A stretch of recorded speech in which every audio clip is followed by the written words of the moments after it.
Hey y'all, I'm Hope. Welcome back to my channel. Today I'm going to be talking about 12 books that will self-destruct if I don't read them the next year. I think this video idea was originally created by Becca from Becca and the Books, although I've also seen Meg with Books do this recently, but the idea is just that there's a set of books, I should say, that if I don't read them in X amount of time, I have to unhaul them. And I think this is a really clever idea for pushing things back to the top of my priority list. And I always have really enjoyed Becca and the Books version of this. And then Meg with Books just did her reaction, I think, to her first year of self-destructing books. And I just think it's a great way to bring things back to the top of my mind. And I really wanted to give this a shot myself, especially because I have so many unread books and I really want to try and read down my physical TBR next year. These bookshelves behind me are all of my unread physical books. So obviously I have quite a few and I would really like to bring this number down in 2024. So that being said, here are the 12 books that I'm going to have to unhaul at the end of next year if I don't read them. The first two are both books by local authors that I picked up kind of on a whim in local bookstores, and both of them I have tried before and then put down, and I really want to give both of them a fair shot and try to read them one more time, and then after that I may have to accept that they're just not for me. But the first one is The Salt Line by Holly Goddard Jones.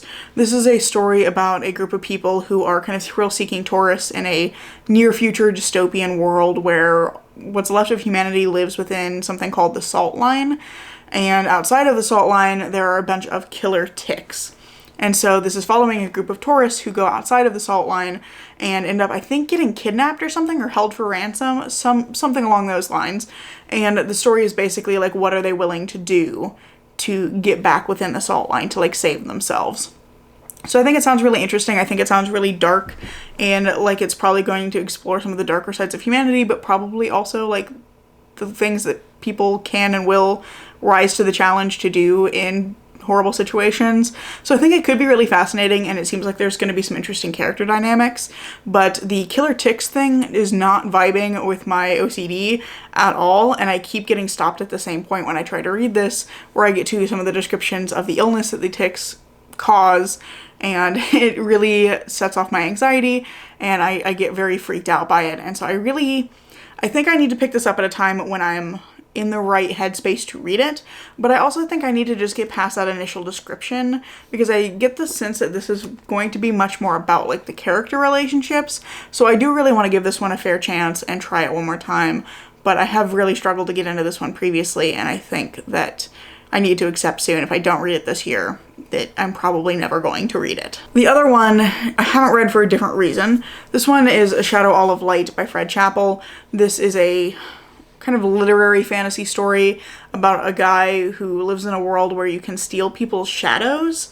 And I don't really remember much about this beyond that. I've read, I think, like a third of it. Did I leave a bookmark in here? Oh, I didn't even make it to a third of the way. I read about 40 pages, and I even left my bookmark in the book. So now I know exactly where I left off. And I don't remember why I put this one down, because I remember that I was liking it. I thought the writing was really good, and it was an interesting concept, and I was curious to see where it was going to go. I don't really remember much about like what was going on. I think it's following a character who's like an apprentice shadow thief and his like journey of becoming a shadow thief. But I think it sounds like it's really fun, and I keep meaning to come back to it, and I just haven't. So I really wanted to put this on this list so that I would be pushed to actually pick it up finally, because I think it's going to be a really fun time, and it's also like, it's so short. I don't understand why I haven't just finished it already. The next book is the biggest book on this list, and it's one that I started also and set aside. And I set it aside because I was really bored, and I know this is probably going to upset some people because this is a very popular book, but it's Priory of the Orange Tree. This book is massive, and I think I took my bookmark out of this one, but I read like the first 30 or 40 pages of this, and I just don't really care. I think the world building is the thing that's not landing for me for this, is that some of the characters, I really don't get what their stake in the world building is, and they're just being used as like vehicles for heaps of information, which doesn't really work for me as a world building technique. I really like it when I can tell the stake that a character has in whatever piece of world building is being revealed, and I just feel like the characters are like cardboard cutouts that are reciting information to me. Now, I did get to an interesting piece where there was a perspective from somebody who is mentioned as missing in an earlier section, and then we find out kind of why he's missing and what he's up to. And I am curious to see where his storyline is going to go, but I just was very bored with the characters. None of it felt very engaging to me. I know there's like dragon riders and an assassin and some sort of alchemist guy. He mostly was annoying. He just complained the whole time. But I just was really struggling to get into this, and I think it's because I wasn't connecting with the characters, and I felt like I was just getting heaps of world building that didn't really seem to mean anything at that point. But I do want to give this another shot, give it a fair chance, try to actually read more of it before kind of coming to a conclusion. And I know so many people love this. I know the prequel is out now too, so I do really want to try and get to this one, because I think that, like, if I do get into it, I could really love it. I just am kind of struggling with that first hurdle of getting into the book. Next up is a beginning of a series that I bought all 3 books in the series because I got them cheap at my local used bookstore, and then started hearing really mixed reviews on them after I'd bought them. So this is A Discovery of Witches by Deborah Harkness, which is, I think I've mostly heard described as like adult Twilight, but it's about a woman who is a witch or a descendant of witches, and she finds this really important book while studying in the library at like Oxford or something. Yeah, it's at Oxford. And she finds herself, as a result, kind of in the center of this magical conflict. A bunch of different people want the book that she has. And I think there's like some time travel elements as well. And there's a romance with a vampire who also is a geneticist. And like, that sounds interesting to me, but I've heard some pretty mixed reviews on the romance, especially people saying that the vampire guy is kind of an asshole and weirdly possessive and protective in a way that's like unpleasant to read about. So I'm a little worried about this one. I'm not sure how I'm going to feel about it, but because I do have the whole series, I want to go ahead and actually give it a shot and stop letting other people's reviews prevent me from starting it, because I really never know until I actually dive into a book myself. I do try to not let bad reviews completely dissuade me from a book, especially one where I have the whole series. So I do want to go ahead and give this a shot, and you're going to hear that phrase from me a lot, give this a shot, give this a chance, because that's really, I think, what the stack is about for me, is giving these books either a chance or a second chance so that I can find out if I actually will love them, like I thought that I would when I bought them. So yeah, I just don't know what to expect going into this one because I've seen so many mixed reviews, but I think it could be fun, so it's worth trying at least. The next couple of books are more books that I have started and then put down, which I'm realizing quite a few of these are. At least in the first half. I think the second half is fewer of those. But I have The Final Girl Support Group by Grady Hendrix here. I think this is one that I've seen that a lot of people, even who are fans of Grady Hendrix, tend not to like this particular book. So it may have been a mistake on my part to have this be my first Grady Hendrix, because I know a lot of people really like his books. I've just struggled with this one. I was reading it for a project that I really wanted to do at the time, and I ended up dropping that project because I started this one, I read half of it, I didn't touch it again for like a year, and I ended up just reading one of the other books from that project idea like a year or two later, it was all about final girls, like books about final girls. I was gonna read this and The Final Girl by Riley Sager and The Last Final Girl by Stephen Graham Jones. And then obviously that didn't happen because I got stuck on this one. I think I was also in a bit of a slumpy mood though when I was reading this, so I really want to try again because I think this could have been a case of it's me, not the book. It was that I wasn't in the mood to read and I was trying to force myself through it. So I think that I could go back and maybe end up really enjoying this. I think it was a bad timing thing, but I need to actually prioritize it because it has been sitting on my currently reading for like 2 years now, maybe 3. It's been on there for a very long time and I really want to get it cleared off of that list. And then I also have Pretty Girls by Karen Slaughter, which I actually already cleared off of my currently reading. I just removed it when it became clear I wasn't going to continue it. And I figured I was probably not going to remember enough of this to jump back in where I was, which is true. I now realize that I remember some pieces of this, but I definitely don't remember enough to just kind of dive back in. But this was one that was particularly egregious because I'd read like 200 pages of it. It's a pretty long book. I think it's like almost 600 pages. So I had read a pretty significant chunk of this book and then I just kind of spontaneously put it down and I don't really know why because I was enjoying it. This one was one that my partner and I both bought a copy at the used bookstore together. We both bought ourselves a copy and were planning to read it together, and then he read it and I think he had pretty mixed feelings about it, but he read it and I was stuck 200 pages in, for whatever reason. I genuinely don't know why I stopped reading this one, because I was enjoying it. I know it's a pretty like dark and fucked up thriller, and I thought it was really engaging, and I liked the kind of family dynamics happening in it. So I don't know why I put it down, but I think it's time for me to like finally pick it back up and finish it. Next up, I have The Prag Cemetery by Umberto Eco, which is, I think, a kind of literary mystery set in 19th century Europe about like a series of conspiracies. That's all I really know about this, and I know that Umberto Eco is fairly well liked. I know he's I think is he considered like a modern classic author? I can't really remember. I know his name is familiar, and I've heard him talked about before, but I can't remember why or where or when. But this one just sounded interesting. I found it at Goodwill for like 25 cents or something, and it seemed like it could be really interesting. I don't read a lot of books about conspiracies, so it would be different from other things I read. And then I have just never picked it up because it is a very chunky historical fantasy, or not fantasy, historical mystery. I'm looking down at historical fantasy further in the stack and confusing myself.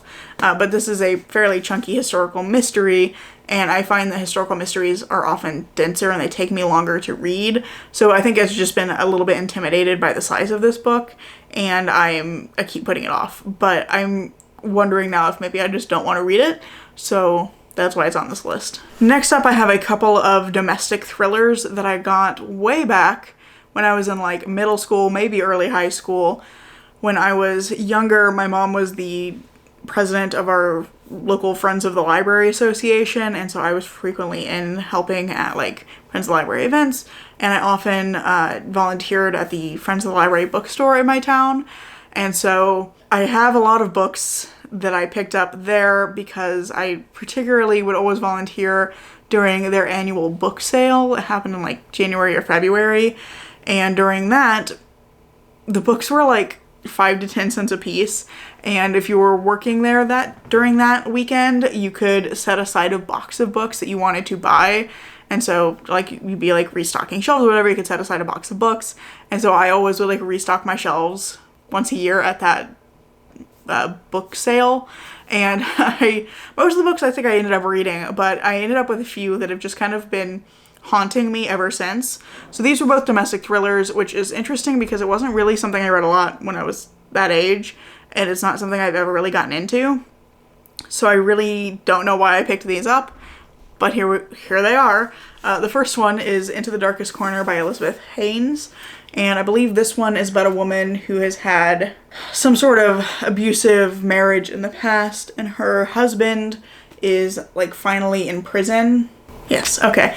Sorry, I was completely forgetting what this one was about, but it was like, I vaguely remember it. Okay, yeah, so this is about a woman who went in some sort of domestic abuse situation, and she's gotten out, and her husband, I believe, is in prison, and she is starting to like rebuild her life. She's moved elsewhere, moved into a new house, into a new city, and she starts a relationship with a neighbor of hers until the day the phone rings, which I assume is maybe that her husband is like escaped or has been released from prison or something. But it's like 4 years after his arrest, and she's kind of just starting to really settle into her life again, and now she is in some sort of new dangerous situation. So I don't know much beyond that, and I don't really remember why I picked this book up in the first place, so it seems like a good candidate for this list. And very much in the same vein, I have Blind Faith by C.J. Lyons. This one may not be domestic thriller. It's some sort of mystery thriller. Okay, sorry, I took a moment to reread the back of this because I had no idea what had happened here. And this one is not a domestic thriller, and it's one that I think actually does fit with a lot of the other things that I enjoy reading. So this one is one that I could end up really loving. But this one's about a woman named Sarah who has watched the murderer who killed her husband and her son be executed. And she finally goes home to her home in the Adirondacks and starts trying to like pick up the pieces of her life. The murderer never told them where the bodies were, and so she's never been able to like give her husband and son a funeral or any kind of like send-off, and so she's never really had closure. But she finally goes home to the Adirondacks and then starts to suspect that maybe they've executed the wrong man and that the killer might still be out there and now he might be after her. I think that sounds really interesting. I think she's not a detective, she's like some random person, so I think it's gonna be kind of probably probably a cat and mouse situation of her trying to figure out if this guy is the killer, if they like executed the wrong guy, if whoever she's dealing with now is the real killer, and trying to figure out how to not get killed herself. I think that sounds like it could be really fun. I just don't really remember entirely why I picked it up. It was just, other than the fact that it was probably like 5 cents at that book sale. Next up, I have a subscription box book. I got a Fairy Loot subscription for a little while, and then I think I had it for about 6 months, and then realized that I just didn't care about any of the books were coming in, excluding this one. This is the one that I have kept. This is This Golden Flame by Emily Victoria, which is a standalone YA fantasy inspired by ancient Greece about a young woman and an automaton that she unwittingly awakes and has to like work with this automaton to kind of unravel the mysteries of what's going on the island that she lives on. There's some sort of group that is trying to, I think, wake the automatons, but for unknown reasons. And so she and this automaton that she accidentally wakes up are trying to work together to figure out what's going on. I think it sounds fun. I was curious about this one because it was inspired by ancient Greece and because it's a standalone, and I think most of the books that were coming in the Fairy Loot boxes were like the beginnings of series, so I really was interested in the fact that this one was a standalone, and then I just never got around to reading it. Penultimate book here is one that my friend read. I was excited about this book.